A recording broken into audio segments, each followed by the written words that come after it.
आता आपण पाहिलं की कसं टेम्परेचरमुळे लो प्रेशर्स आणि हाय प्रेशर्स अर्थवर असतात, तर त्याला आपण थर्मल लोज असे म्हटलं होतं. आणि ह्या ठिकाणी हा थर्मल लो आहे आणि ह्या ठिकाणी थर्मल हाय आहे, ह्या ठिकाणी थर्मल हाय. थर्मल म्हणजे टेम्परेचरशी रिलेटेड.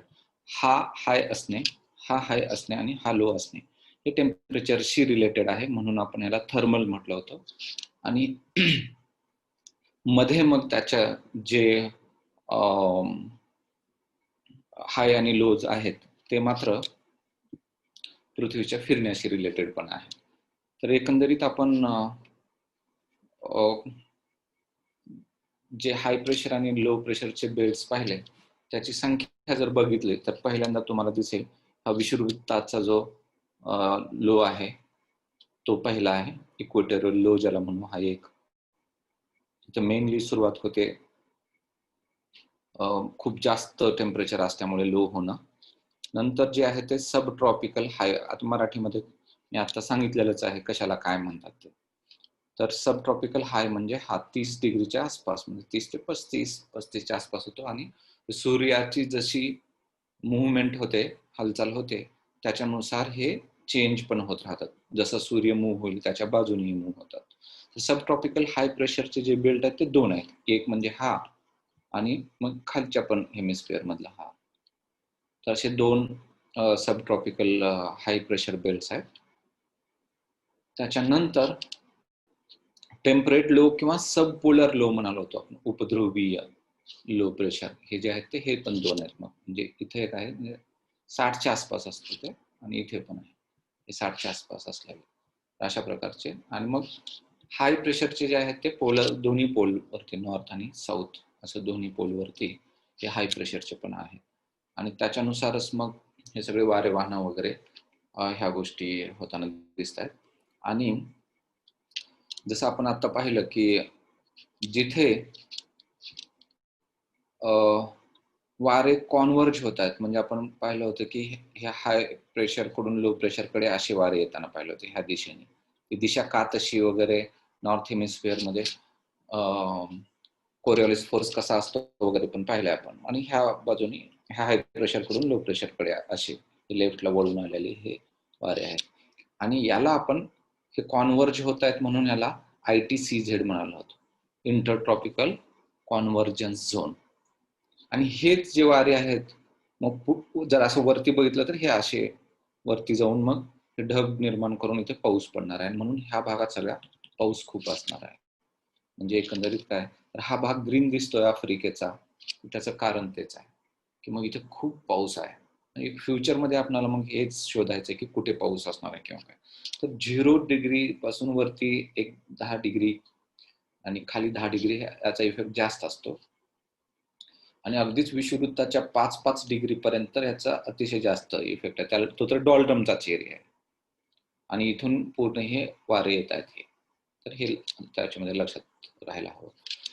तेच आपण पाहिलं होतं, म्हणजे हे इथून आलेले वारे हे सगळे मर्ज होऊन वरती गेलेले आहेत आणि 30 डिग्रीच्या आसपास हे खाली येत आहेत हे, किंवा इकडून गेलेले हे 30 डिग्रीच्या तिथून खाली येत आहेत.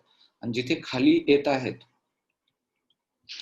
तिथे आपण बघितलं होतं की खाली येणारे वारे कधी पण पाऊस देत नाहीये आणि त्यामुळे डेझर्ट्स निर्मिती होते. हे पूर्ण एरिया बघता आपण, हे मोठे वाळवंट आहेत. आपण काल पण थोडक्यात आता थोड्या वेळापूर्वी आपण पाहिलं की ह्याचे नाव जे आहेत ते बोट्सवाना किंवा नामीब डेझर्ट वगैरे, हा सहारा असे. तर का, तर वरून खाली हवा येते आणि हे हाय प्रेशरचे एरिया लक्षात घ्या. इथे लिहिलेलं पण आहे हे हाय प्रेशर जेव्हा केव्हा असेल तर तेव्हा पाऊस पडणार नाहीये. लो असेल तर नक्की पाऊस पडेल. हे सिंपल कॅल्क्युलेशन आहे. आणि म्हणून इथले जर सब पोलर लो बघितला तुम्ही तर 50 ते 60, म्हणजे खरं तर हे 40 to 60च्या दरम्यान असतात. 40 to 60 लॅटिट्यूड्स. आपण पहिल्या लेक्चरमध्ये लॅटिट्यूड्स वगैरे पाहताना म्हणालो होतो की बीजिंग हे 40 डिग्री लॅटिट्यूडला आहे आणि तिथे 15 तासाचा दिवस किंवा 15 तासाची रात्र असते वगैरे. तर म्हणजे त्याच्यावर नॉर्थला अजून 20 डिग्रीज पर्यंत हे फिक्स हा लो प्रेशरचा एरिया असतो आणि म्हणून इथे पण पावसाचा प्रदेश दिसतो. इथे ढग निर्मिती आहे आणि तुम्ही जर बघितला तर हा पण मग त्यामुळे ग्रीन झोन आहे, म्हणजे ग्रीनिश जे व्हायचं कारण आहे ते त्यामुळेच. आता इथे आफ्रिकेमध्ये संपतो तो नाही आहे, इथे इथे असतं अदरवाईज जर लँडमास असतं तर. लँडमास नाही, त्यामुळेच तर आपण बघितलं होतं ते गरजणारे 40 फ्युरियस 50s आणि स्ट्रायकिंग 60s असे फास्ट विंड्स वाहत आहेत तिथे, लँड नाही म्हणून. पण लँड जर असती तर तिथे पाऊस झाला असता खूप. आणि ह्या दिशेने येणारे ते पश्चिमी वारे आहेत, आपण पाहिलेलं आहे. तर हे पश्चिमी वाऱ्याचा पण बेल्ट आहे आणि वर जाणारी हवा आहे, त्यामुळे तिथे ग्रीन दिसते आणि तो पण जास्त पावसाचा प्रदेश आहे. तर एकंदरीत काय, विषुववृत्ताच्या एरियात हा जास्त पावसाचा प्रदेश असेल आणि 40 to 60 लॅटिट्यूड दोन्ही हेमिस्फिअर मध्ये. 40 to 60 लॅटिट्यूड मध्ये साऊथ हेमिस्फिअर मध्ये थोडाफार साऊथ अमेरिकेचा भाग आणि थोडं म्हणजे बराच अख्खा न्यूझीलंडचा भाग येतो. ऑस्ट्रेलिया सुद्धा त्याच्यामध्ये मिस होतं. तर मग त्या भागात भरपूर पाऊस असतो. म्हणजे इकडे चिलीमध्ये, साऊथ अमेरिकामध्ये चिलीला, आणि मग पश्चिमेकडून वारे येतात ह्या साईडला, म्हणून पश्चिम दिशेने तिथे पाऊस पडणार. पण मग त्या ठिकाणी पाऊस जास्त असेल आणि ह्या ठिकाणी आता आता बघतो आपण ब्रिटन आहे इथे. आपण ब्रिटनला पण म्हटलं होतं की हे 5 डिग्री मिनिमम टेम्परेचर असतं, मॅक्सिमम टेम्परेचर हे 15 डिग्री ॲव्हरेज टेम्परेचरचं आपण बघताना टेम्परेचर बघताना विचार केला होता. आणि तेव्हा म्हणालो होतो की हे खूप आयडियल क्लायमेट आहे. याला ब्रिटिश टाईप ऑफ क्लायमेट म्हटलं जातं, ब्रिटिश टाईप. आणि त्याच्यामध्ये अजून एक म्हणजे हे टेम्परेचरचं तर झालंच, पण दुसरी गोष्ट म्हणजे हे पश्चिमी वाऱ्याचा भाग आहे. कारण 40 ते 60 किंवा 30 ते 60च्या दरम्यान वारे पश्चिमेकडून येत आहेत. आपण त्याला वेस्टर्लीज वारे म्हटलं होतं किंवा पश्चिमी वारे. आणि त्यामुळे ह्या भागात सगळीकडे खूप जास्त पाऊस पडतो. इनफॅक्ट इथं 100 सेंटीमीटर पेक्षा जास्त पाऊस पडतो, मग पेक्षा जास्त ब्रिटिश टाईप क्लायमेटमध्ये, मग ब्रिटनच्या ह्या लाईनमध्ये. आणि विषुववृत्तीय एरियामध्ये 200 सेंटीमीटर पेक्षा जास्त पाऊस पडत असतो. हे त्यामुळेच इथे जास्त म्हणजे हे लो प्रेशर एरिया आहेत म्हणून. तर मग अशा प्रकारे आपल्याला लो प्रेशर आणि हाय प्रेशरचं महत्व कुठे किती पाऊस पडणार आहे यासाठी आहे. आणि मग लो प्रेशर आणि हाय प्रेशर जर असं माहित असेल तर आपण ऑलरेडी पाहिलं की ह्या हाय प्रेशर कडून जे विंड्स आहेत हे सरळ आले असते इकडे लो कडे, पण ते राईटला वळत आहेत सगळे, कारण हे नॉर्थ हेमिस्फिअर मध्ये कोरलिस फोर्स नुसार, फेरेलच्या लॉ नुसार. आणि हे खाली जे आहेत हाय प्रेशर कडून लो प्रेशरचे हे लेफ्टला वळतात. तर अशा प्रकारे आपण ऑलरेडी बघितलंय. आणि या सगळ्या विंड्सना आपण नाव दिलेलं आहे, हे नॉर्थ ईस्ट ट्रेड विंड्स किंवा इथे साऊथ ईस्ट ट्रेड विंड्स. याला आपण वेस्टर्लीज म्हटलं होतं. प्रिव्हेलिंग वेस्टर्ली म्हणजे असलेले, वेस्टर्लीज हा पण वेस्टर्ली, हा वेस्टर्लीचा बेल्ट आहे, हा ईस्टर्लीचा म्हणजे इकडून येत आहेत उलट्या दिशेने सर. म्हणजे याला जर आपण ट्रेड विंड्स म्हणू तर याला ट्रेडच्या उलट म्हणून त्याला अँटी ट्रेड पण म्हटलं जातं. अँटी ट्रेड म्हणजे वेस्टर्लीजला खरं तर अँटी ट्रेड पण म्हणता येऊ शकतं, असा प्रश्न विचारलेला पण आहे. तो कसा कोणता आहे तो नॉर्थ मध्ये आणि साऊथ मध्ये ते पण पाहू. आणि हा वेस्टर्लीचा एरिया आहे. आणि आपण जर सर्कल बघितलं, ही खालून येणारी हवा अशी सरफेसवर अशी येते, पण वर जाऊन मात्र ही अशी तयार होते. आणि याला आपण मग एक सेलचं नाव दिलं होतं हॅडली सेल, याला फेरेल सेल, यालाच म्हणालो होतो आपण पोलर सेल. असे हे वेगवेगळे सेल्स पण होते. आणि मग त्याचाच भाग म्हणून हे लो प्रेशर आणि हाय प्रेशरचा पाऊस जर बघितला तुम्ही, तर हे आपण आता आफ्रिका बघितला तर विषुववृत्तीय एरियामध्ये त्या 10 डिग्री आसपास, तर हे असा भरपूर पावसाचा असल्यामुळे ग्रीन झोन आहे. इंडोनेशिया, मलेशिया, सिंगापूर, फिलिपिन्स हा एरिया पण असा खूप जास्त पावसाचा प्रदेश. हा इथे बघा, हा ब्राझील आहे, इथे इक्वेडर आहे, त्याच्यानंतर इथे कोलंबिया किंवा फ्रेंच गियाना, सुरिनाम, गुयाना आणि हा कोलंबिया, व्हेनेझुएला, हे सगळ्या देशांमध्ये खूप जास्त पावसाचा भाग आहे. आणि तेच इथे हाय प्रेशरच्या एरियामध्ये मग तुम्हाला हे कमी कमी झालेलं दिसेल. म्हणजे हाय प्रेशरच्या एरियामध्ये हा कमी, इथे पण वाळवंट आहे, इथे पण हा सहारा वाळवंट आहे, इथं बोट्सवाना किंवा नामिबा आहे. हा पूर्ण जो ऑस्ट्रेलिया आहे एवढा मोठा वाळवंटच आहे, तर वेगवेगळे नाव आहेत त्याच्यामध्ये. हा अटाकामा नावाचा, इनफॅक्ट हा पेरू आणि चिलीच्या मध्ये आहे असा अटाकामा, खूप ड्राय आहे तो, किंवा इकडे हे कॅलिफोर्निया आणि इकडे अमेरिकेमधला जो पश्चिमी भाग आहे हा खूप ड्राय आहे. हा तर भाग इकडे इथपर्यंत आलेला आहे, हा सगळा डेझर्टच आहे. त्याचे काय कारण आहेत किंवा काय आपण फ्युचरमध्ये बघणारच आहोत.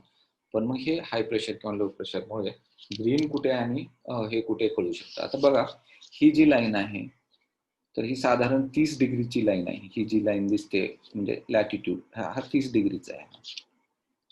तर मग 40 याच्या खाली आहे, म्हणजे साधारण ही इथून जाते ही लाईन 40 डिग्रीची.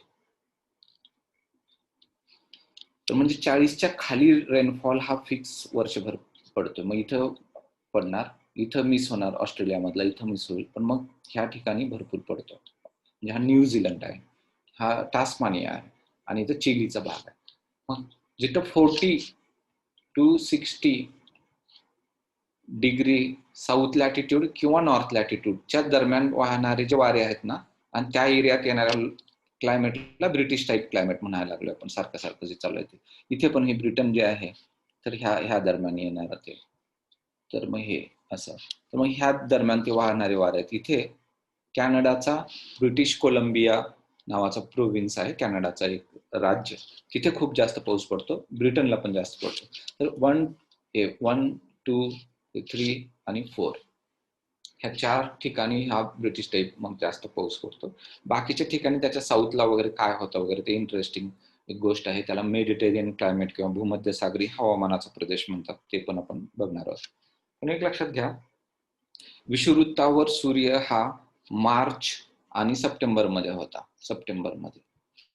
पण मग जून मध्ये तो असा नॉर्थला जातो आणि मग सूर्य जून जुलैमध्ये, आणि त्यामुळे सूर्याच्या ह्या मुव्हमेंट बरोबरच जो ITCZ आहे, ITCZ inter tropical conversion zone, असा नॉर्थला एवढा शिफ्ट झालेला असतो. परत जेव्हा सूर्य साऊथला येतो जानेवारीमध्ये, तेव्हा हा ITCZ त्या सूर्याच्या बरोबरच खाली आलेला असतो. म्हणजे हा इंटर ट्रॉपिकल कन्व्हर्जन झोन कधी इथे आहे कधी इथे आहे. इथे आहे याचा अर्थ मग ते वारे अशी वाहत असतात ह्या ठिकाणी, आणि इथे आहे याचा अर्थ वारी इथपर्यंतच येतात, कॉन्व्हर्ज होण्याचा तो एरिया आहे.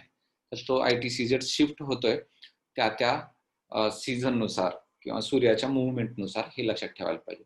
आता समजा हा विषुववृत्त जर असेल तर हे 21 मार्चची पोझिशन आहे आणि ही 21 सप्टेंबरची. तर आपण बघितलं की त्यावेळी दोन्ही वेळा सूर्य हा विषुववृत्तावर असतो, 0. इथं हा सूर्य आहे, हा विषुववृत्तावर आहे दोन्ही वेळा, आणि त्यामुळे पाऊस पण विषुववृत्तावर पडतो. मग ह्या कधी कधी मार्च आणि सप्टेंबर मध्ये पाऊस हा विषुववृत्तावर पडतो. पण मार्च नंतर जेव्हा समर आलेला असतो आणि जून मध्ये सूर्य हा हा नॉर्थ हेमिस्फिअर आहे आणि हा साऊथ हेमिस्फिअर आहे ना. तर हा 23 डिग्री नॉर्थ पर्यंत गेलेला असतो सूर्य. इथला जो सूर्य आहे तो मूव्ह होऊन 23 डिग्री आलेला आहे ट्रॉपिक ऑफ कॅन्सर वरती. तर पाऊस सुद्धा ट्रॉपिक ऑफ कॅन्सर वर पडायला लागतो. आणि पुढे सप्टेंबर नंतर, म्हणजे हा जूनला इथे आला, परत सप्टेंबरला इथे आला सूर्य, आणि सप्टेंबर नंतर परत इकडे चाललाय कुठे, डिसेंबरला, आणि हा ट्रॉपिक ऑफ कॅप्रिकॉर्न म्हणजे ऑस्ट्रेलियाकडच्या साईडला वगैरे, तर इथं आहे, इथे पाऊस पडणार आहे. हे आयडियली एक आफ्रिकेमधल्या एका प्लेसचं घेतलेलं आहे त्यांनी. त्या प्लेसचं नाव आहे म्हणजे कानो, जे प्लेस आहे तिथे जवळ आफ्रिकेमध्ये, तर त्याला म्हणून. तर इथे लक्षात येतं की कानोच्या जवळ म्हणजे त्याच्या साऊथला पण आणि नॉर्थला पण पाऊस पडत चाललेला आहे. आता इथं नॉर्थला पडलाय, इथे साऊथला पडलाय, इथे साऊथला पडलाय, आणि इथं अजून जास्त साऊथला पडलाय. म्हणजे एवढा डिस्टन्स ते कव्हर करतोय असं लक्षात येतं.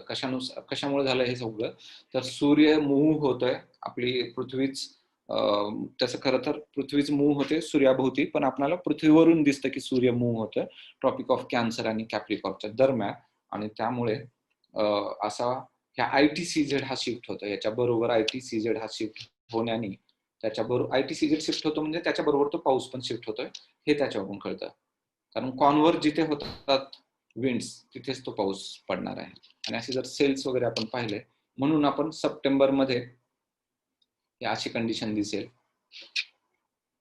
की ज्याच्यामध्ये हे एकदम इक्वेटरवर सगळा पाऊस वगैरे आहे आणि हे कॉन्व्हर्ज झालेले विंड्स तिथे आहेत हे. आणि हे उलट्या दिशेने चाललेले वेस्टर्लीज आहेत, हे सगळे सेल्स वगैरे आहेत तिथे. आणि तेच जुलैमध्ये मग हे नॉर्थला गेलेले. जुलैला हे सप्टेंबरमध्ये मागच्या स्लाइडमध्ये हे इथे होते, तर आता हे थोडे मूव्ह झाले. म्हणजे त्या सूर्याबरोबर ना पूर्णच ITCZ जेव्हा मूव्ह होतो, तर त्या ITCZ बरोबर सगळेच बेल्ट जे आहेत हाय प्रेशरचे वगैरे ते 5-5 डिग्री त्याच्या बरोबर मूव्ह होत असतात. नॉर्थला जर सूर्य गेला तर ते 5 डिग्री नॉर्थला पण जातं. ही गोष्ट एक इम्पॉर्टंट लक्षात ठेवायला पाहिजे. तर आता लक्षात घ्या, आपण जे हाय प्रेशर लो प्रेशरचे जे चित्र काढून बघितलं ते थोडं सिम्पल मॉडेल होतं. ऍक्च्युली पृथ्वीवर जे होतं ते थोडंसं नॉर्थ हेमिस्फिअर मध्ये तो फरक पडतो. तो विंटर आहे की समर आहे त्याच्यानुसार. आता हा जानेवारीमध्ये आपण बघतो की आपल्याकडे विंटर आहे, हा नॉर्थ हेमिस्फिअर, म्हणजे ह्या नॉर्थ हेमिस्फिअर मध्ये विंटर आहे. विंटर मध्ये हे लँड मास आहे, एशिया आहे हा पूर्ण, आणि हा नॉर्थ अमेरिका. तर विंटर मध्ये लँड आपण पाहिली होती की फास्ट थंड पण होते, फास्ट गरम पण होते. आणि त्यामुळं ह्या केसमध्ये विंटरमध्ये ही लँड एकदम कोल्ड होते. आपण बघतो नॉर्थ हेमिस्फिअर मध्ये, इव्हन इंडियाच्या नॉर्थ मध्ये खूप थंडी असते. हा तर चायना रशियाचा भाग आहे, अतिशय जास्त थंडी असते. इथे कॅनडा USA ची बाउंड्री असलेला भाग आहे, हा एकदम थंड होतो. आणि थंड झाले की आपल्याला माहिती आहे की पोलर रिजन मध्ये सुद्धा हाय प्रेशर तयार होतो. तसं ह्या थंडीमुळे इथं हाय प्रेशर तयार झालंय, इथे पण हाय प्रेशर तयार झालंय. आणि त्याच्या कम्पॅरिझननी तिकडे समुद्रावर मात्र लो प्रेशर असतो, समुद्रावर लो प्रेशर असतो इथे, कारण समुद्र हा स्लोली तापतो आणि स्लोली थंड पण होतो. म्हणजे लँड जेव्हा खूप जास्त थंड आहे तेव्हा समुद्रावर अजून एवढी थंडी नाहीये, थोडीशी गरमीच आहे. त्यामुळे इथली हवा ही अजून गरम आहे आणि इथली थंड आहे. मग इथं हाय प्रेशर, इथले लो प्रेशर असतो, आणि म्हणून मग वारे हे हाय प्रेशर कडून लो प्रेशर कडे वाहण्याची गोष्ट होते. तेव्हा ते एवढी गोष्ट आपल्याला पुढे लक्षात ठेवावं लागेल. आणि याच्या उलट समरमध्ये, म्हणजे जुलैमध्ये आपल्याकडे जेव्हा समर असतो, तर तेव्हा तोच एशिया एकदम गरम होऊन जातो आणि इथे लो प्रेशर तयार होतो. तेव्हा समुद्रावर मात्र अजून गरमी झालेली नसते, म्हणून इथे हाय प्रेशर असतो समुद्रावर, आणि इथे दोन्ही लँड मासेस वरती लो प्रेशर तयार झालेलं आहे, खूप जास्त गरमी असल्यामुळे. आणि ह्या असा लो प्रेशर तयार होतो ना, तेव्हा ह्या समुद्राचं वारं समुद्राकडून, इथं आता हाय प्रेशर आहे ना, तर ह्या हाय प्रेशर कडून ह्या लो प्रेशर कडे विंड्स व्हायला लागतात, किंवा ह्या हाय प्रेशर कडून ह्या लो प्रेशर कडे. म्हणजे लक्षात घ्या, इथे अटलांटिक समुद्र आहे, ह्या अटलांटिक कडून हे USA कडे हे वारे व्हायला लागतात समरमध्ये, किंवा इथे ही चायनामध्ये हे असे वारे व्हायला लागतात हाय प्रेशर कडून लो प्रेशर कडे. म्हणजे आपण जे काही वेस्टर्ली वारे किंवा ट्रेड विंड्स वगैरे पाहिलं, त्याच्यामध्ये हे ईस्टर्न साईडला ह्या दोन ठिकाणी हे मॉडिफिकेशन झालेले असतात, कारण लँड मास एवढा गरम किंवा थंड होतो त्या त्या सीझन मध्ये की तिथले हाय प्रेशर आणि लो प्रेशर चेंज होतात. आणि त्यामुळे ईस्ट साईडला फक्त हे ईस्ट साईडचं चाललंय ना, म्हणजे हे अमेरिकेची ईस्ट साईड, हे एशियाची ईस्ट साईड. तर ह्या ईस्ट साईडला इथे थोडस लोकल लेवलला चेंजेस होतात, आणि त्यामुळे तिथं पाऊस पडण्याची जी गोष्ट आहे ते इतर पॅटर्न प्रमाणे न पडता, म्हणजे जगभर ज्याप्रमाणे पडतो त्याच्यापेक्षा तिथे थोडे चेंजेस होतात, जे की मी पुढे सांगणार आहे ते कसे चेंजेस होतात. असं जर आपण मग प्रेशरचा अभ्यास केला तर हे कुठे हाय प्रेशर कुठे लो प्रेशर आहे हे कळून जातं. पण प्रेशर मोजतात कसं आहे, तर प्रेशर मोजण्यासाठी मग वेगवेगळे उपकरणं आहेत आजकाल, म्हणजे ऍडव्हान्स पण हे ट्रेडिशनली पारंपरिक दृष्ट्या जे उपकरण आपण यूज केलेलं आहे, तर ते मर्क्युरी यूज केलेलं बॅरोमीटर प्रेशर मोजण्याच्या त्या याला बॅरोमीटर म्हणतात. इंग्लिशमध्ये बॅरो म्हणजे प्रेशर, तर बॅरोमीटर असं म्हणतात. त्यालाच आपण दाबमापक म्हणू शकतो म्हणजे मराठीमध्ये. तर याच्यात काय असतं, मर्क्युरी असते, हे आता ह्या भांड्यात मर्क्युरी ठेवलेलं आहे सगळं, म्हणजे पारा आणि एका ट्यूब मध्ये पारा ओतलेला असतो, आणि ती ट्यूब उलटी करून ह्या भांड्यात ठेवलेली असते. मग ह्याच्यावरती जर प्रेशर जर खूप वाढलं, हवेचा दाब खूप वाढला, तर ह्या भांड्यातला पारा ह्याच्यात वर जातो, कारण ह्याच्यावर प्रेशर वाढलं ना, ह्या भांड्यातल्या पाऱ्यावर इथे प्रेशर वाढल्यामुळे इथला पारा वर जातो, आणि मग इथं हाय प्रेशर मार्क होतं. आणि तेच जर प्रेशर इथला लो झाला तर ह्याच्यातलं खाली येतं उलट, आणि त्यामुळे हे लो दाखवतो. आणि अशा प्रकारे हे हाय किंवा लो हे दिसून येतो. नॉर्मल आपल्या सी लेवलला प्रेशर मेनली सी लेवलला मोजतात. सी लेवल का, तर सगळ्यात सपाट ही सी लेवल असतं, म्हणजे समुद्र सपाटीला हे प्रेशर मोजतात. आणि समुद्र सपाटीला मग नॉर्मल प्रेशर किती असतात जर म्हटलं तर हा पाऱ्याची जी उंची आहे ना ही एवढी 760 mm एवढी उंची तिथे येऊन बसते. नॉर्मल जर असेल तिथं प्रेशर तर हे 760 mm उंची असते, किंवा इंचेस मध्ये म्हणलं तर 29.92 29.92, किंवा याला सेंटीमीटर मध्ये म्हणलं तर 76 सेंटीमीटर हे पाऱ्याची उंची असते. तर हे तिन्ही फिगर कधी ना कधी विचारलेले आहेत, तर हे एक लक्षात ठेवायला हवं. पण हे झालं पारा यूज केला तर इतके उंच होईल वगैरे, दुसरं लिक्विड यूज केलं तर वेगळी उंची येते.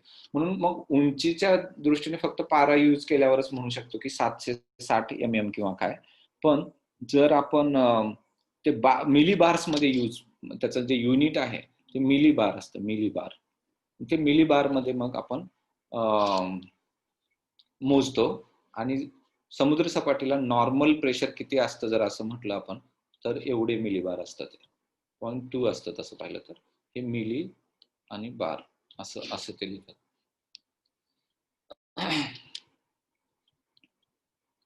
ठीक आहे. तर नॉर्मल समुद्र सपाटीला हे इतके मिली बार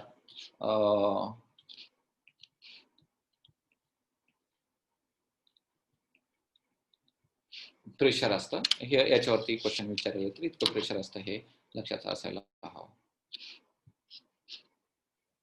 आणि मग आपण प्रेशर बेल्ट्स मध्ये म्हणजे कुठे किती आहेत तसे प्रेशर बेल्ट्स आता हे एल वगैरे जे लिहिलेले आहेत ते पाहिलेलेच आहे.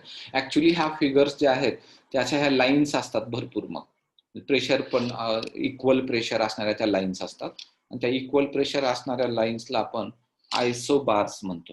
जसं आयसोथर्म होतं समतापरेषा, तसं समदाब रेषा आयसोबार्स असं म्हणतात त्या लाईन्सला. आणि त्याच्यावरून ते त्या लाईन्स म्हणजे इक्वल प्रेशर असलेल्या लाईन्स असतात, आणि त्याच्यावरून हाय कुठे लो कुठे वगैरे आपल्याला ते कळू शकतात. नंतर मग आपण वारे पाहू थोडक्यामध्ये, की म्हणजे जे ऑलरेडी आपण पाहिलेलेच आहेत त्याच्यामध्ये. तर हे लक्षात घ्या, आपण हाय कडून लो कडे कसे आपण वारे आपण काल मागच्या आत्ताच्या स्लाइड मध्ये पाहिलेलेच आहे. तर जे मोजतात वारे तर ते दोन गोष्टीने मोजतात. एक म्हणजे डायरेक्शन, कुण्या दिशेने वारे येतात ते एक मोजलं जातं, त्याला विंड वेन म्हणतात. दिशा जे कुण्या दिशेने येत आहेत वारे ते जे मोजण्याची गोष्ट आहे ना त्याला विंड वेन म्हणतात. आणि स्पीड वाऱ्याची किती स्पीडने वारे वाहत आहेत हे पाहण्यासाठी त्याला अनिमोमीटर म्हणतात. तर विंड वेन किंवा अनिमोमीटर म्हणजे वातदर्शक म्हणजे विंड वेन म्हणजे वातदर्शक, आणि अनिमोमीटर म्हणजे त्या म्हणजे माहित नाही पण ते इंग्लिशमध्ये त्याला अनिमोमीटर म्हणतात, की ज्याच्यामध्ये त्याची स्पीड मोजली जाते. हे दोन गोष्टी तुम्हाला लक्षात ठेवाव्या लागतील. आणि मग आता जे प्लॅनेटरी किंवा ज्याला आपण म्हणतो ग्रही वारे की जे फिक्स ह्याच पद्धतीने वाहतात, तर ते आपण ऑलरेडी पाहिलं की हे इथे 30 डिग्रीची लाईन आहे, म्हणजे हे हाय प्रेशरचा एरिया. म्हणून ह्या हाय प्रेशर कडून हे पश्चिमी वारे वरती चाललेले आहेत आणि हे ट्रेड विंड्स इकडे येत आहेत, किंवा ह्या हाय प्रेशर कडून हे ट्रेड विंड इकडे येत आहेत, आणि इथे ह्या ITCZ आहे म्हणजे इथे कॉन्व्हर्ज होत आहेत. हे आता आपण पाहिलं.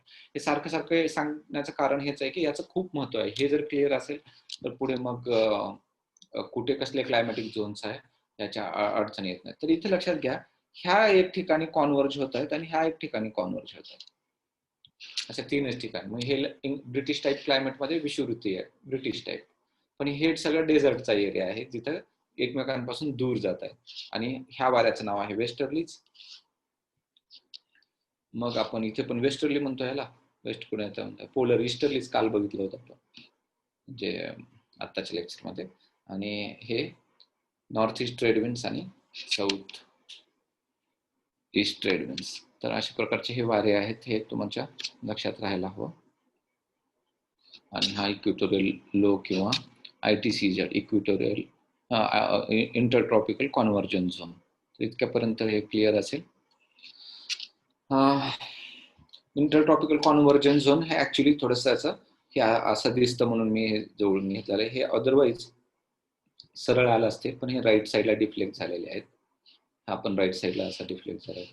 आणि त्याच जर साईडने बघितला व्ह्यू तर असा दिसतो, आणि वरती हे क्लाउड फॉर्मेशन होतं. सोलर एनर्जी इथे जास्त आहे म्हणूनच इथे हे झालेलं आहे.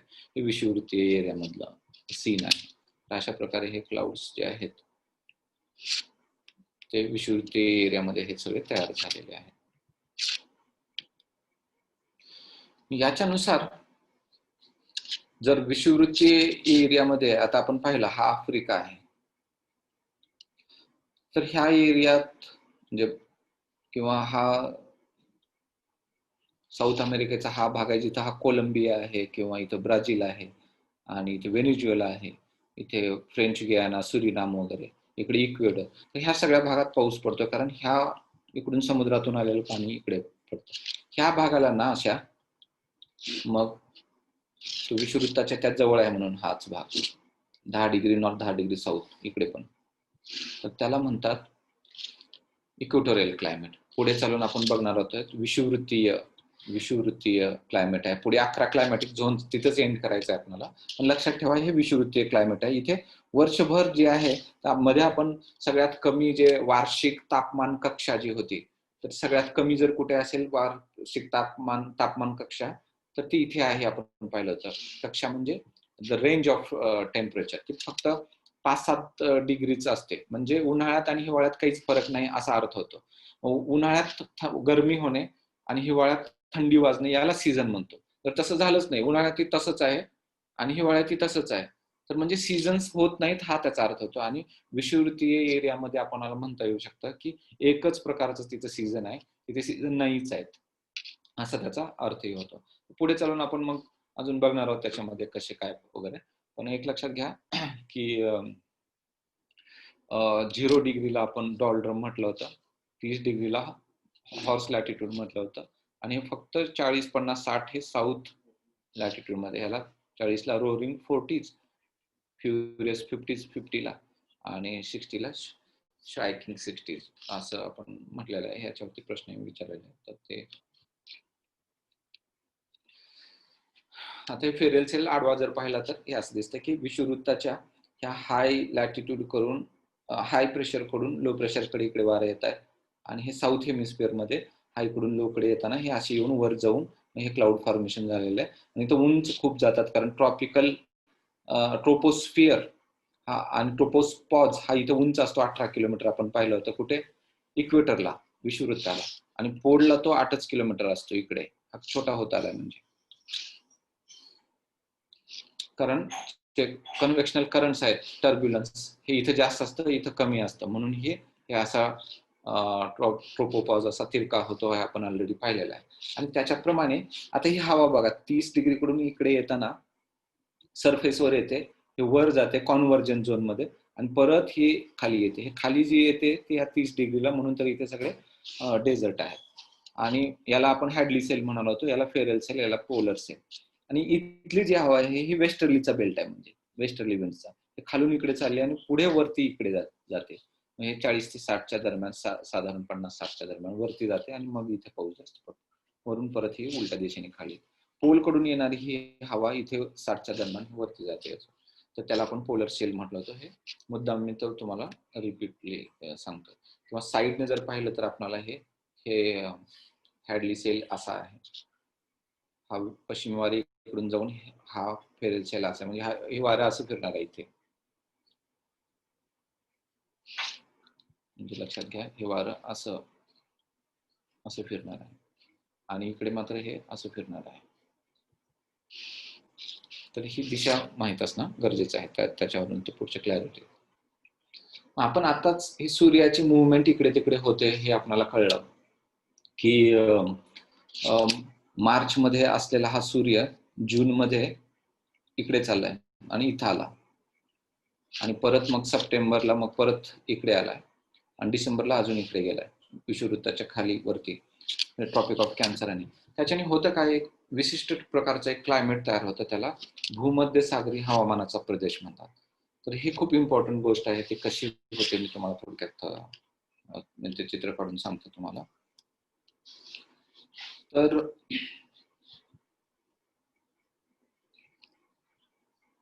सपोज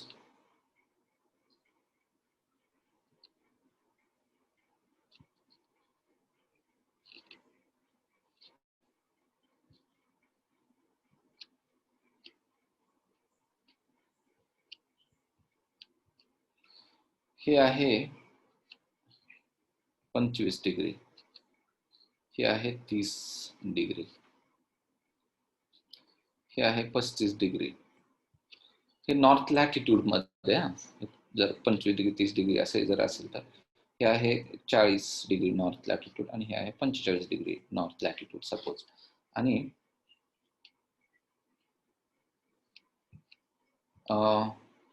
हा लँडमास आहे.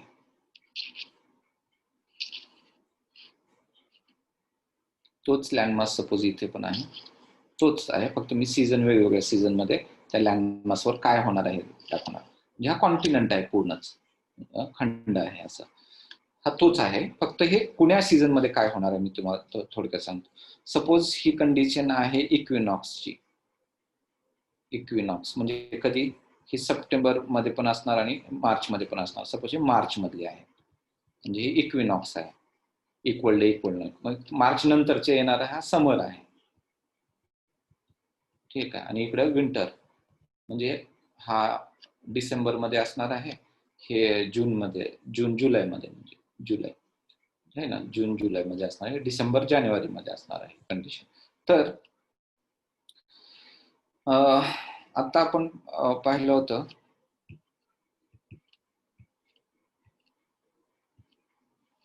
की इक्विनॉक्सला म्हणजे 35 डिग्रीला जेव्हा हा हाय प्रेशर आहे, तेव्हा ह्या हाय प्रेशर कडून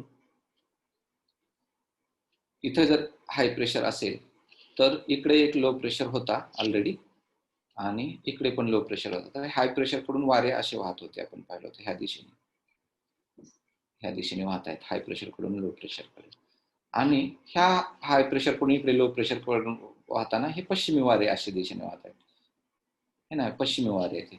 हे नॉर्थ ईस्ट ट्रेड विंड आहेत, हे नॉर्थ ईस्ट ट्रेड विंड, आणि हे वेस्टर्ली विंड्स आहेत, वेस्टर्ली विंड्स. ही अशी कंडिशन नॉर्मली होती. पण आपण काय म्हणलो की सूर्याबरोबर हे जे बेल्ट आहेत ना हाय प्रेशरचे किंवा लो प्रेशरचे, हे शिफ्ट होतात नॉर्थ आणि साऊथला. मग समरमध्ये सूर्य नॉर्थला आलेला असेल, नॉर्थ हेमिस्फिअर मध्ये, मग तो हा जो बेल्ट अदरवाईज 35 ला जो हाय प्रेशर होता तो 5 डिग्रीनी नॉर्थला जातो आणि तो नॉर्थला इथे येतो हाय प्रेशर. म्हणजे आता इथे नाही आहे, तर तो इथे गेलाय, म्हणून हाय प्रेशर इथे आलाय. का तर समोरमध्ये सूर्य नॉर्थला आलाय ना, म्हणून हाय प्रेशर 5 डिग्रीनी नॉर्थला गेलेला आहे.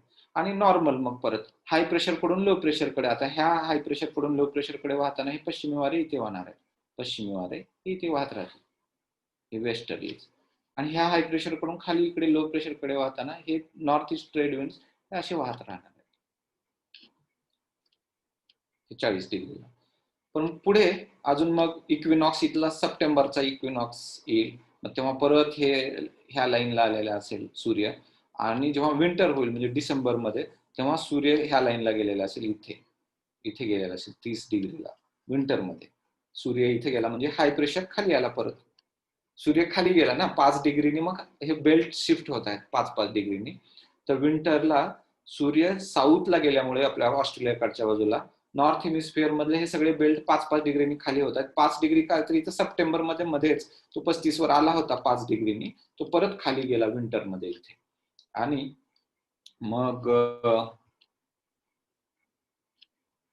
मग ह्या हाय प्रेशर कडून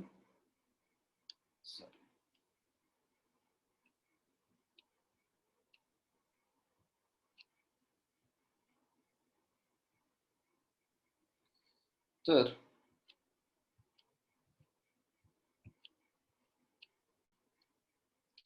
ह्या हाय प्रेशर कडून ह्या लो प्रेशर कडे इकडे परत हे वारे चालूच असणार वाहायला, हे 0 डिग्री पर्यंत, ज्या कॉन्व्हर्जन झोन पर्यंत. पण इकडला आता हाय प्रेशर खाली आलाय, तर ह्या हाय प्रेशर कडून इकडे लो प्रेशर कडे हे पण नॉर्मली वेस्टर्ली विंड्स हे व्हायला सुरू होते, वेस्टर्ली विंड्स हे सुरू होते. हे वेस्टर्ली आहेत, हे नॉर्थ ईस्ट ट्रेड आहे. इथे पण हे वेस्टर्ली होते, हे नॉर्थ ईस्ट ट्रेड विंड. पण आता जर तुम्ही नीट ह्याचा अभ्यास केला तर आता एक गोष्ट लक्षात येईल तुम्हाला की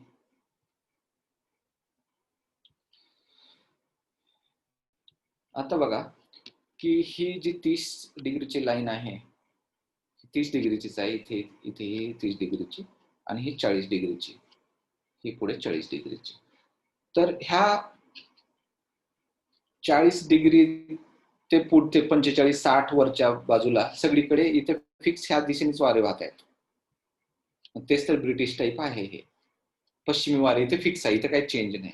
त्याचबरोबर आपण जर ही 30 ची लाईन पाहिली तर त्याच्यावर पण खाली फिक्स आहेत. कोणताही समर असो, विंटर असो, काही असो, इकडे हे विंड्स असेच वाहत आहेत. पण हा जो एरिया आहे त्याच्यामध्ये बघतोय की समर मध्ये विंड्स जे आहेत ते, आता मी दुसऱ्या कलर मध्ये दाखवतो तुम्हाला. समर मध्ये हे विंड्स जे आहेत ते ह्या लँड वरून ह्या समुद्राकडे, लँड वरून समुद्राकडे वाहत आहेत. आणि तेच विंटर मध्ये पाहिलं तर समुद्रावरून लँड कडे वाहत आहेत. त्याच एरियात, हा तोच एरिया आहे ना. केवळ विंटर असेल तर ते समुद्रावरून इकडे वारे वाहत आहेत, आणि समर जर असेल तर हे लँड वरून समुद्राकडे. तर एक लक्षात घ्या मुलांनो, की जर लँड वरून जर वारे वाहत असतील समुद्राकडे तर ते ह्या भागात पाऊस पडणार नाही. ह्या भागात जो आहे तो पाऊस पडणार नाही, म्हणजे समर मध्ये पाऊस पडणार नाही, कारण वारे लँड वरून समुद्राकडे वाहत आहेत तर कोरड्या भागातून पाण्याकडे चाललेत, मग काही पाऊस पडायची शक्यता नाही आहे इथे. पण तेच विंटर मध्ये ह्या भागामध्ये समुद्राकडून येणाऱ्या वाऱ्यांमुळे त्याच्याबरोबर बाष्प येतं आणि खूप सारा पाऊस पडतो. मग हा भाग असा आहे की फक्त याच्यामध्ये विंटर मध्येच पाऊस पडतो, समर मध्ये पाऊस पडत नाही. इथे जर विंटर मध्ये पाऊस पडला नसता तर हे वाळवंट असतं. त्याच्या खाली इथे वाळवंट असतात, आता इथे आपण पुढे बघणारच आहोत ते, पण वाळवंट असतं. मग अशा क्लायमेटला की जिथे फक्त विंटर मध्ये पाऊस पडतो आणि समर मध्ये पडत नाही, कारण समर मध्ये ऑफ शोअर ट्रेड विंड असतात आणि विंटर मध्ये ऑन शोअर वेस्टर्ली विंड असतात. ऑन शोअर म्हणजे येणारे वारे, त्या शोअरवर किंवा त्या किनारपट्टीवर येणारे वारे आहेत विंटरमध्ये, म्हणून त्याला ऑन शोअर वेस्टर्लीज म्हणतात. इथे वेस्टर्लीज येत आहेत हे लक्षात घ्या. आणि जाताना मात्र इथे हे ट्रेड विंड्स आहेत, इथे नॉर्थ ईस्ट ट्रेड विंड होते, म्हणजे ऑफ शोअर ट्रेड विंड असतात आणि विंटरमध्ये ऑन शोअर किंवा येणारे पश्चिमी वारे असतात. आणि म्हणून विंटरमध्ये केवळ असा जर काही पाऊस पडत असेल जगभर तर त्याला आपण भूमध्य सागरी हवामानाचा प्रदेश किंवा मेडिटेरियन टाइप ऑफ क्लायमेट म्हणतो. आणि हे जर तुम्ही एरिया जर बघितले तर हे त्या एरियामध्ये येतात. 30 ते 40च्या दरम्यान घडतं हे, आणि ते पण फक्त पश्चिम भागात कॉन्टिनेंटच्या. हा जर आफ्रिका कॉन्टिनेंट आहे, हा युरोपचा आहे, हा अमेरिकेचा आहे, हा साऊथ अमेरिकेचा, ऑस्ट्रेलिया, सगळीकडे आहे हा. तर ह्या भागात तो तसा पाऊस पडलाय. आणि सगळ्यात एरिया जास्त हा इथे कव्हर केलाय त्यांनी, म्हणून याला नाव मेडिटेरियन दिलंय, कारण इथं हा जो समुद्र आहे त्याचं नाव मेडिटेरियन आहे किंवा भूमध्य सागर हा इथं. आणि इथले जर देश कोणकोणते आहेत जर विचार केला तुम्ही नीट, जर परत मी बोलल्यानंतर थांबून नकाशामध्ये जर पाहिलात तर हा स्पेन आणि पोर्चुगल आहे, इथे हे इटली आहे, हे ग्रीस आहे.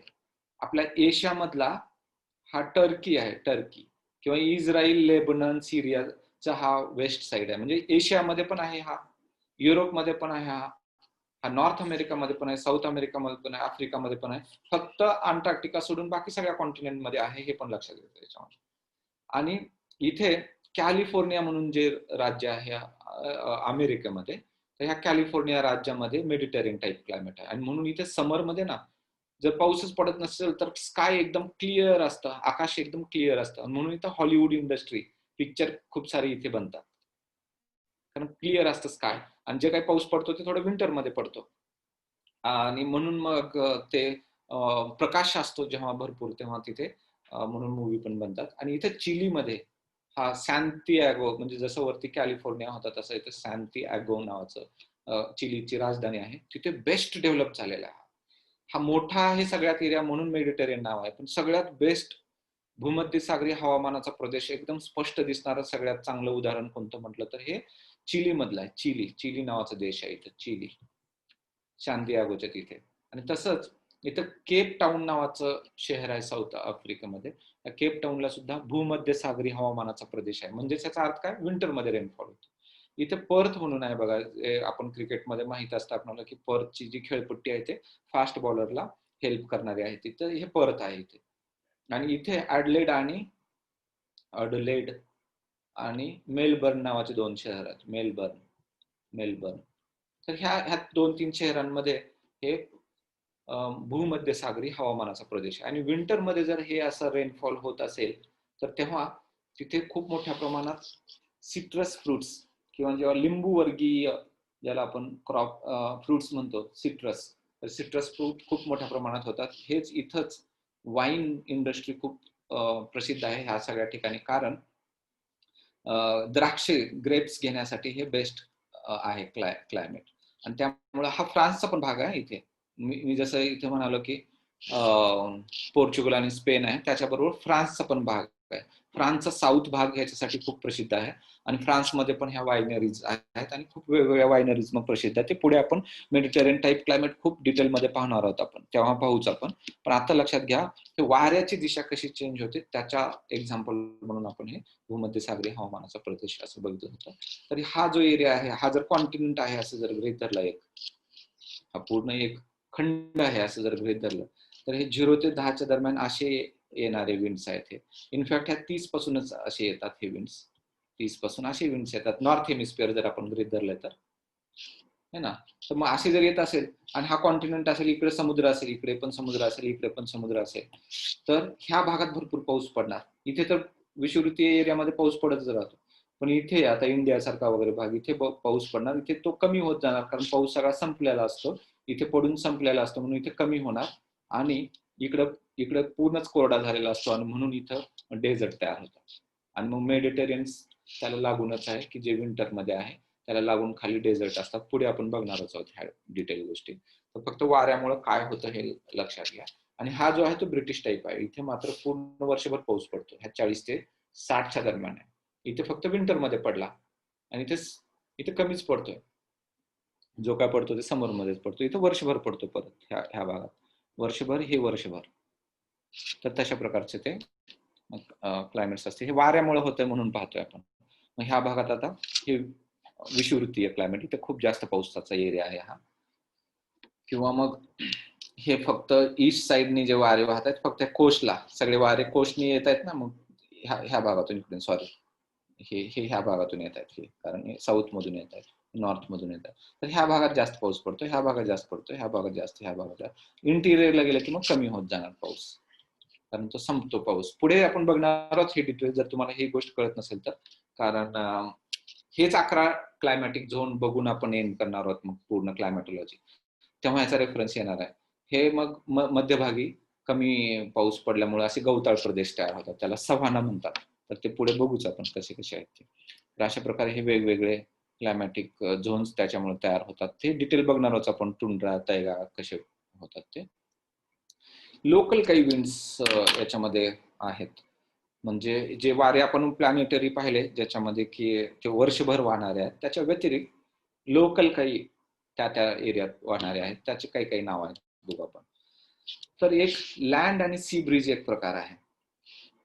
तर आपण ऑलरेडी आपल्याला माहिती आहे की ऊन जर असेल, उन्हाळा किंवा दिवसा आपण जर हे असेल भरपूर ऊन पडलेलं असेल तर लँड ही फास्ट गरम होते आणि त्यामुळे इथं लो प्रेशर तयार होतो. पाणी त्या मानाने कमी गरम होतं, थंडच असतं, म्हणून हाय प्रेशर तयार होतं. म्हणून सरफेस वरून ह्या हाय प्रेशर कडून ह्या लो प्रेशरकडे असे वारे वाहतात. आणि म्हणून दिवसा समुद्राकडून येणारे वारे वाहतात. ज्या दिशेने वारे येतात त्याच्यावरून नाव पडतं, म्हणून याला सी ब्रीज म्हणतो आपण, सी ब्रीज. आणि रात्री जमीन एकदम थंड होते फास्ट आणि पाणी मात्र गरमच असतं, आणि म्हणून गरम असल्यामुळे इथे लो प्रेशर तयार होतो आणि हे एकदम थंड असल्यामुळे हाय प्रेशर इथे तयार होतं. आणि सरफेस वरून मग इकडून इकडे वारे वाहतात, म्हणजेच काय लँड करून वारे वाहतात नाईटला, म्हणून याला लँड ब्रीज म्हणतात, लँड ब्रीज.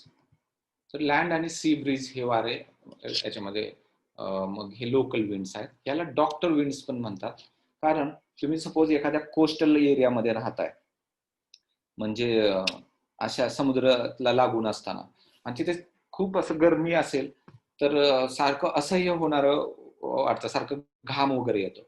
आणि त्यावेळी दिवसा जेव्हा असा घाम येणं वगैरे प्रकार चाललेला असतो, तेव्हा हे सी कडून येणारे जे विंड्स आहेत ते तुम्हाला थोडंसं रिलीफ देऊ शकतात, रिस्पाईट देऊ शकतात, किंवा थोडं आल्हाददायक वाटण्यासारखं राहू शकतं आणि म्हणून त्याला डॉक्टर विंड्स म्हणतात. हर्मॅटन म्हणून असे तुम्हाला कुठे हे आफ्रिकामध्ये असे ह्या ठिकाणी विंड्स आहेत ते. तर ते त्याला स्पेसिफिकली डॉक्टर विंड्स म्हणतात. आणि हे काय आहे ते, हे सी ब्रिजेस आहेत, लँड किंवा सी ब्रिजेस आहेत. लँड आणि सी ब्रिजेस म्हणजेच डॉक्टर विंड्स हे त्याच्यामुळे लक्षात ठेवता येईल. त्याचबरोबर लोकल विंड अशी असतात की आता डोंगर असेल आणि खाली व्हॅली असेल, दरी आणि डोंगर, तर रात्रीच्या वेळी डोंगरावर एकदम थंडी पडते. थंड झालेली हवा जड असल्यामुळे हळूच खाली येते आणि इथं खाली सगळी थांबते. आणि त्यामुळे हे इथे हाय प्रेशर तयार झालेला असतो, कारण थंडी इथे जास्त आहे, खूप जास्त थंडी इथे आहे म्हणून. आणि इकडे लो प्रेशर आहे रात्रीच्या वेळी, कारण इकडे जास्तच हे झालेली हवा थंड म्हणून. आणि म्हणून हे माउंटन ब्रिज वरून खाली येतात, त्याला कॅटाबॅटिक विंड्स म्हणतात. ऑन द अदर हँड दिवसा इकडे एकदम गरमी असणार डोंगरावरती आणि त्यामुळे इथे लो प्रेशर तयार होतो. ही रात्री गेलेली हवा इथे कंपॅरेटिव्हली इकडे जास्त डेन्स आहे, इकडे हाय प्रेशर असतो. आणि म्हणून दिवसा व्हॅलीकडून वरती विंड्स येतात, त्याला व्हॅली विंड्स म्हणतो आपण, किंवा त्यालाच अनाबॅटिक विंड्स इंग्लिशमध्ये म्हणतात. तर अशा प्रकारचे ते लोकल विंड्स ही आहेत. दुसरे काही ह्याच लोकल विंड्सना काही काही ठिकाणी नाव दिलेले आहेत. असं नॉर्थ अमेरिकेमध्ये म्हणजे कॅनडा आणि युएसए, कॅनडा आणि युएसए च्या बाउंड्रीवर हे रॉकीज पर्वत आहे तिथे. मग ह्या रॉकीज पर्वतावर इकडून येणारे जे विंड्स आहेत, हे आपण पश्चिमी वारे बघितले, हे पश्चिमी वारे ह्याला ओलांडून खाली येतात. खाली आले की आपण ऑलरेडी पाहिलं, वरून खाली येणारे कोणतेही विंड्स असो हे गरम असतात, कारण खाली टेम्परेचर जास्त असतं, प्रेशर जास्त असतं, त्यामुळे टेम्परेचर खाली जास्त असतं. वरती प्रेशर कमी असतं हवेचं, म्हणून टेम्परेचर कमी असतं. इथे ह्या मोठ्या प्रमाणात गव्हाचं क्रॉप घेतलं जातं अमेरिकेमध्ये. याला प्रायरीज एरिया आहे, हा प्रायरीज. इथं गहू खूप मोठ्या प्रमाणात घेतलं कॅनडा आणि युएसएच्या बाउंड्रीवर. मग जर विंटरमध्ये खूपच बर्फ वगैरे पडलं तर गव्हाचं क्रॉप हे खराब होऊ शकतं. पण मग हे चिनूक नावाचे जे विंड्स आहेत, हे वरून हे डोंगर ओलांडून खाली आल्यामुळे हे गरम असतात. आणि ते जे विंटरमध्ये अदरवाईज ह्या एरियात जे बर्फ साचलं असतं त्या क्रॉपवरती, तर ते साचू देत नाहीत. आणि जे स्नो आहे हे चिनूक विंड्स जे आहेत, चिनूक किंवा शिनूक असंही म्हणतात त्याला, हे जे विंड्स आहेत हे ते स्नो जे आहेत ते खाऊन टाकतात. आणि म्हणून ह्याला स्नो इटर असंही म्हटलं जातं चिनूक विंड्सला. हे माउंटेन विंड्स आहेत, वरून खाली येणारे, आणि हॉट विंड्स आहेत लक्षात घ्या, कारण हे गरम आहेत म्हणून तर ते स्नो खाऊन टाकतात. तसेच सेम ना इथं फोन म्हणून विंड्स आहेत स्वित्झर्लंडमध्ये, स्विस मध्ये फोन म्हणून विंड्स आहेत, फोन.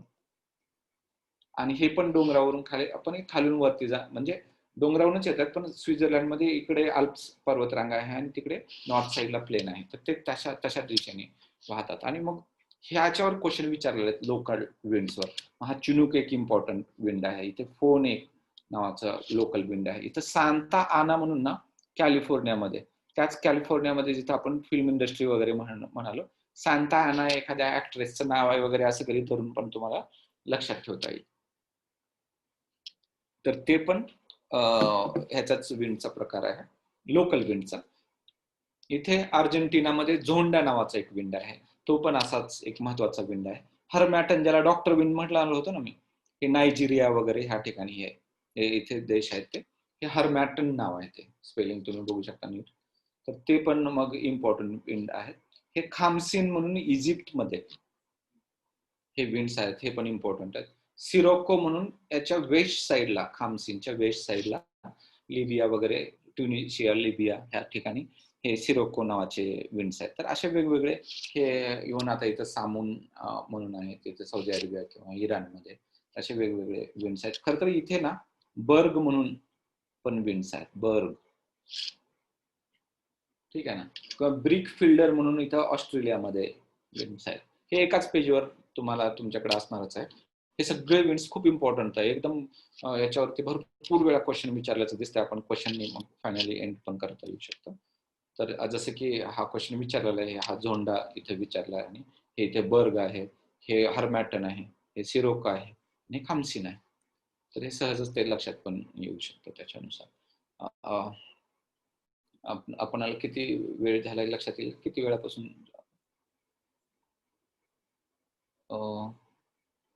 साधारण? बरं, ठीक आहे. किती वाजता सुरू झालं ह्याचं? ओके. पण तरी ठीक आहे, आपण कन्क्लूड करूच थोडक्यात.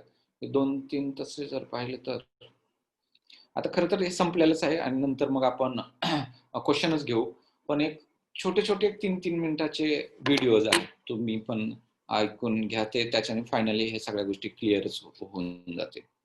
तर आपण हे व्हिडिओज आपण प्ले करूया. 3-3 मिनिटाचे आहेत. तुम्ही जर स्वतः सर्च करत बसला तर एका ठिकाणी मिळणार पण नाहीत आणि ते त्याची क्वालिटी तुम्ही कोणते बघाल वगैरे हा विषय राहू शकतो. म्हणूनच मी इथे मुद्दाम प्ले करतोय. आणि लक्षात घ्या, मी म्हणत होतो की याचं इंग्लिशमध्ये हे आता मेट ऑफिस जे आहे हे लंडनचं आहे, BBC आणि इंग्लंडमधलं. तर ते इंग्लिशमध्ये त्यांनी तयार केलेलं आणि असे मराठीमध्ये मिळणं शक्यच नाही, म्हणून हा इंग्लिशमध्ये आहे. तर तुम्हाला कॉन्सेप्ट आता इंग्लिशमध्ये माहिती झालेला असेल, कळेलही. तुम्ही ते पॉज करत करत बघू शकता. पण हे खूप मग त्याच्याने क्लॅरिटी येऊन जाईल थोडंसं बघून. Why are all the Earth's deserts on a similar latitude? What gives different parts of the world their climates? What gives us jet streams? And why do we get prevailing winds? It's all to do with the global atmospheric circulation caused by the Earth's rotation. We'll look at what this is over a series of short explainer videos. The first step to explain how global circulation patterns affect weather and climate is to understand how temperature varies across the globe. Global circulation is caused by different parts of the world heating up differently. In this first video, we will look at what causes this differential heating. The sun is our main source of heat. This heat travels to us through space in the form of radiation. This radiation is absorbed by clouds, atmospheric gases, and by the Earth's surface. Some parts of the Earth receive more of this radiation than others. The main reason for this is the curvature of the Earth. This curvature means that at higher latitudes, the radiation from the sun is spread over a much larger surface area, while the same amount of energy is much more concentrated near the equator. The radiation also travels through a greater depth of atmosphere nearer the poles in comparison to the equator. So more radiation is lost to scattering and absorption by gases and particles in the atmosphere. The tilt of the Earth also means that polar regions do not see daylight during the winter. Here the Earth is continuously sending out heat to space without any compensating incoming heat from the sun. These cold polar regions are where we see lots of snow and ice. Snow and ice, and also thick cloud, reflect a lot of the sun's radiation back into space. The reflectivity, or albedo, of the underlying surface is an important factor in determining how much of the sun's radiation is used for heating the Earth. The combined effect of all of these processes sets up a thermal gradient between the equator and the poles. In fact, the global radiation balance is such that polewards of 40 degrees latitude, the outgoing heat radiation from the Earth exceeds the incoming heat radiation from the sun. Global circulation acts as a clever air conditioning system, redistributing the heat, stopping the equator becoming hotter and hotter and the poles becoming colder and colder, and these locations becoming uninhabitable. This circulation takes the form of 3 large atmospheric cells, which exist in both northern and southern hemispheres. Our next video shows these cells in more detail.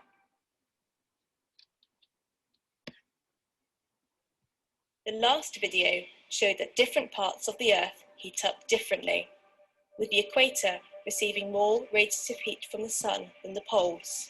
And the purpose of global circulation is to redistribute this heat. If the Earth did not rotate and was a simple landmass with no oceans, we would have a single circulatory cell in each hemisphere, where hotter air would rise at the equator and flow toward the poles. The air would sink as it cools and then return towards the equator. But the unequal distribution of land and ocean and the speed of the Earth's rotation make this circulation system more complicated, giving us a 3-cell pattern which exists in both the northern and southern hemispheres. The largest cells are the Hadley cells. At the equator, the warmer, less dense air rises. It rises to a height of about 18 kilometers and spreads out underneath the tropopause. The tropopause acts as a lid to the lowest part of our atmosphere, which contains all of our weather. The warm air spreads out towards the poles, gradually cooling and sinking as it moves, before descending to the surface and flowing back to the equator. The smallest cells are the polar cells. Cold, dense air descending in the polar regions flows at low levels to about 60 to 70 degrees north or south. As the air leaves the polar regions, it starts to warm and rise, returning to the poles at high levels. Between the Hadley and polar cells are the ferrule cells. Unlike the other cells, the ferrule cells are not driven by temperature. These cells flow in the opposite direction to the Hadley and polar cells, acting like a gear. These circulating cells not only transport heat from the equator to the poles, but also result in semi-permanent areas of high and low pressure due to the rising and descending parts of the circulation cells, giving us our climatic zones. Where air is rising, an area of low pressure is created, so these areas see much more rainfall. This is why the largest areas of rainforest are found near the equator, and why the United Kingdom has a relatively wet climate. Where air is descending, an area of high pressure forms, giving largely clear skies and little rainfall, which leads to the desert regions. But not all deserts are hot. Antarctica sits under the descending branch of the polar cell and is also classed as a desert. With more precipitation falling in the Sahara, Antarctica is the largest and driest desert overall. Check out our video on atmospheric pressure for more on how pressure leads to weather. Our next video shows how the rotation of the Earth gives us. पुढे जे स्ट्रीमचे वगैरे related आणि ते हे पण आहे ज्याच्यामध्ये कोरॅलिस force कसा होतो वगैरे कळतं, पण ते जे स्ट्रीमच्या वेळी पण पाहता येईल. मला वाटतं पटापट क्वेश्चन्स बघू. मी क्वेश्चनचे आन्सर सांगणार नाही, फक्त स्क्रीनवर हे करेन. तुम्ही व्हिडिओ पॉज करून प्रत्येकाने क्वेश्चन बघायचा आहे आणि त्याच्यानंतर आन्सर्स तुम्हाला कळू शकते. तर चिनूक, फोन, लू, मिस्ट्रल असे नाव आहेत. त्यापैकी 2 नाव आपल्याला माहीत असलेले. मिस्ट्रल नाव हे तुम्हाला नंतर जर नीट बघितलं तुम्ही तर तुम्हाला ते पण दिसेल त्याच्यामध्ये. एमपीएससी मेनला 2019ला विचारलेला क्वेश्चन आहे. नंतर एमपीएससी मेनला 2019ला परत विचारायला आहे, गरज नाविक 40 कुठे आहेत असा, म्हणजे आपण तो बघितलेलाच आहे. डॉक्टर विंड्स कशाला म्हणतात असं विचारलं. लँड अँड सी ब्रिजेस वगैरे इथे पर्याय दिलेला आहे. एमपीएससी मेन 2018ला विचारलेला आहे, स्नो ईटर कुणाला म्हणतात. स्नो ईटर आपण बघितलं, चिनूकला म्हटलं. तर एमपीएससी मेन 2018 बघा, किती 2018लाच 3-3, 4-4 क्वेश्चन सुद्धा दिसतात इथे. On both sides of the equatorial trough of low pressure lies, extending roughly from 5 degree north to 5 degree to 30 degree of latitude is known as. काय असू शकते हे? विषुववृत्ताच्या दोन्ही बाजूला कमी दाबाचा पट्टा जो साधारणपणे 5 ते 30 डिग्री अक्षांपर्यंत आढळतो त्याला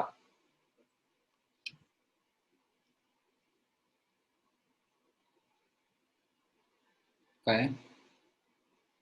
व्यापारी ट्रेड विंडचा, कारण तो डोल्डम नाही, तो 5 ते 30 मध्ये आहे म्हणून.